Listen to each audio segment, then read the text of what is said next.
Bon show. Yes. Ça va bien aller.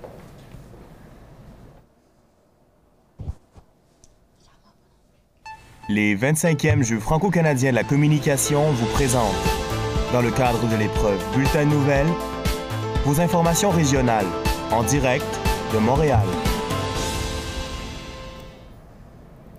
Bonsoir et bienvenue à votre téléjournal 18h. Avec la récente baisse des cas de COVID au Québec, la santé publique a donné le feu vert au gouvernement pour son plan de déconfinement. Et Judith, ça approche à grands pas.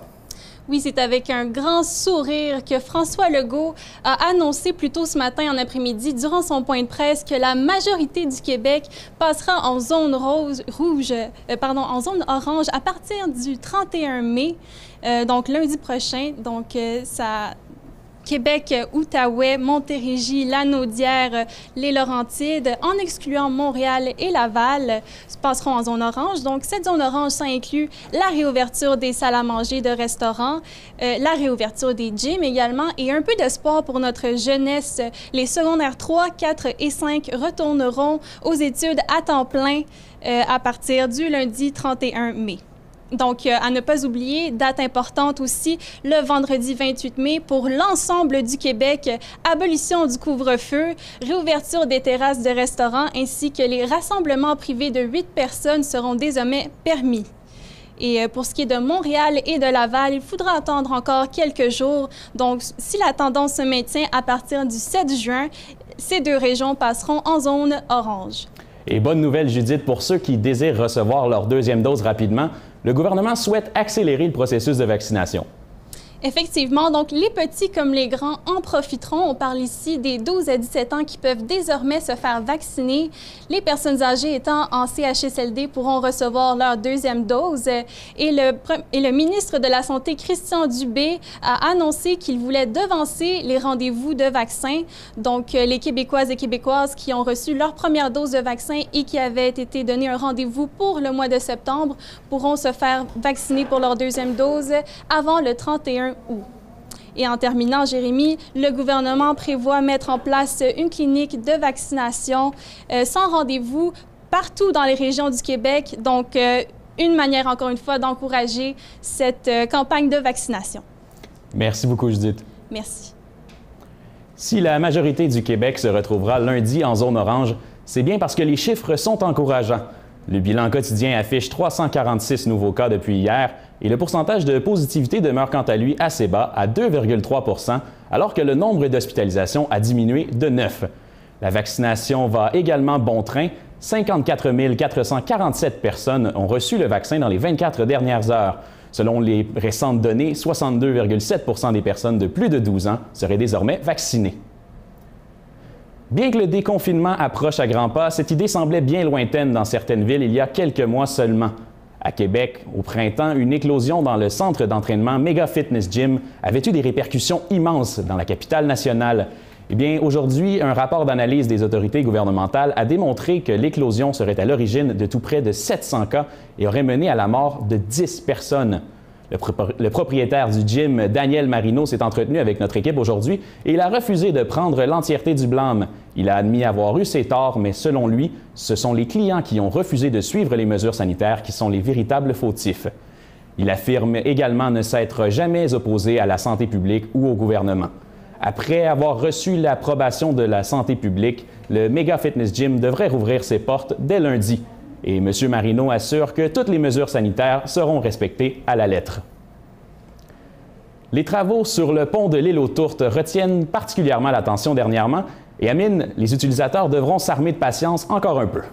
Absolument, Jérémy, et c'est plus précisément à partir de ce lundi 31 mai qu'on pourra débuter la réouverture graduelle de ce pont. Les équipes du ministère des Transports réfléchissent depuis jeudi dernier sur la façon de réparer et de renforcer les structures. Et maintenant que l'on a des situations Maintenant qu'on a des scénarios qui sont établis, nous pouvons envisager son ouverture qui se fera par étapes. Donc comme je l'ai mentionné, c'est à partir de ce lundi 31 mai que cela va débuter avec l'ouverture d'une voie dans chaque direction, suivi du lundi 7 juin avec l'ouverture de 2 voies dans la direction du trafic, donc vers l'est, et une voie dans la direction opposée. Ensuite, le 14 juin, ce sera l'ouverture de 2 autres voies dans chaque direction, en plus d'une voie réservée aux véhicules d'urgence et au transport en commun pour finalement aboutir à son ouverture complète le 21 juin. Mais Jérémy, il faut tout de même garder à l'esprit que cet échéancier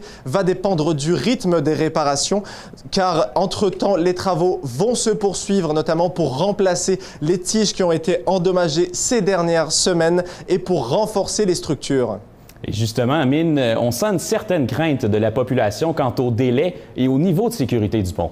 Effectivement, d'ailleurs, le ministre des Transports, François Bonnardel, s'est exprimé et a tenu à rassurer les citoyens et à assurer que le pont était sécuritaire. Il a aussi exprimé sa compassion pour les automobilistes, car depuis la fermeture du pont, il est très difficile pour les habitants de la région de se déplacer. Selon les témoignages que l'on a recueillis, les temps de trajet peuvent être très longs, environ 1 heure par kilomètre. Il y a des écoles qui ont dû fermer et poursuivre leur enseignement à distance, mais 22 d'entre elles pourront réouvrir leurs portes dès demain. Cela va ajouter des parents et des autobus sur les routes, ce qui risque d'augmenter considérablement le temps de trajet. Les prochains jours risquent donc d'être encore difficiles, mais la situation devrait s'arranger dès lundi prochain.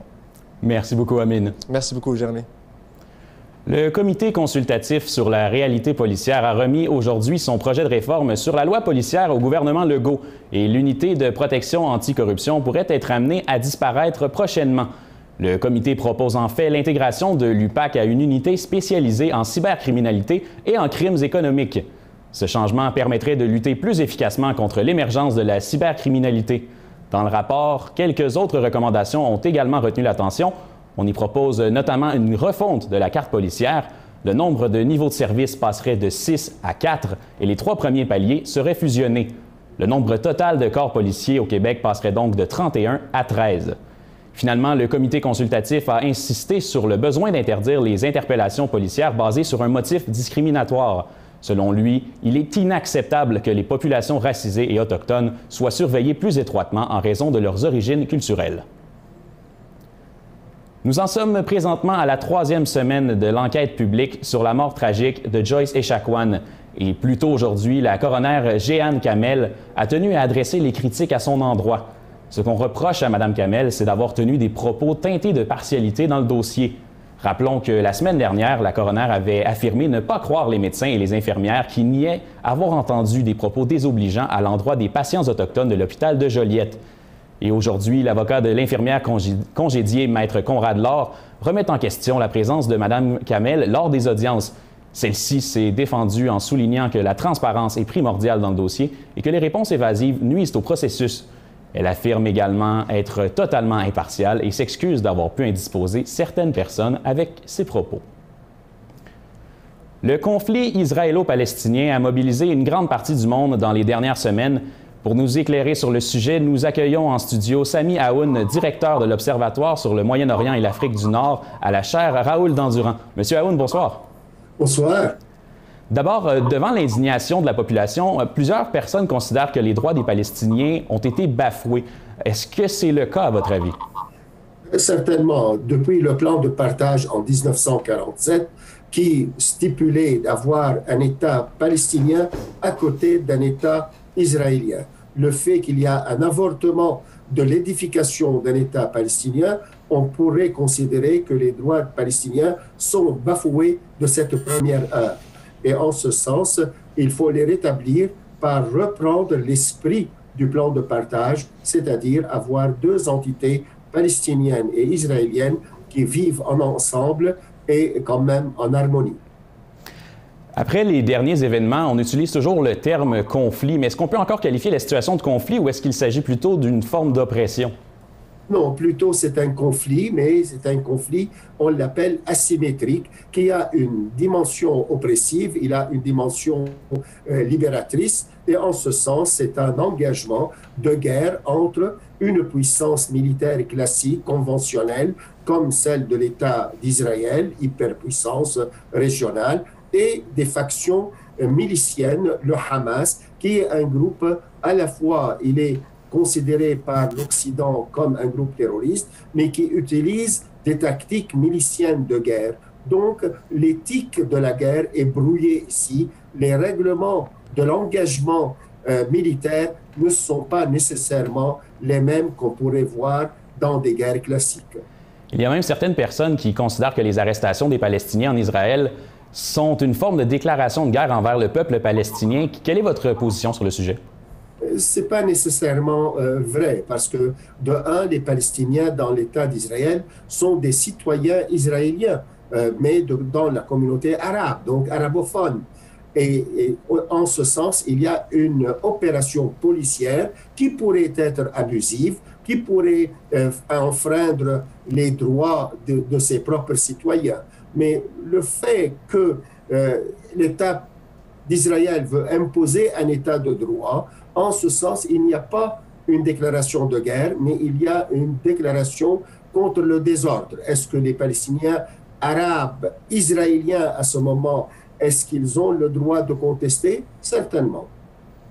Mais Monsieur Aoun, merci beaucoup pour votre temps. Passez une très belle soirée. Au revoir. À vous pareillement. Merci. Merci. Et au sport maintenant, David, Carey Price aura besoin de l'appui de son attaque pour espérer revenir dans la série.